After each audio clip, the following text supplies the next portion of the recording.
Hey, what's up everybody? In this video, I will show you how you can actually deposit Hamster Kombat Coin in the Bybit network.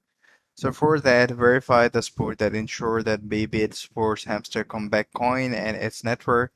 Log into the Bybit, go to the asset, deposit, find HAMS and copy the wallet address. Access your wallet where your ham coin is, paste the Bybit address, enter the ham's amount and confirm. Wait for the transaction to complete and verify the deposit on the Bybit. So how you can actually do it is go to your Google Chrome and open up your Bybit address and enter the password.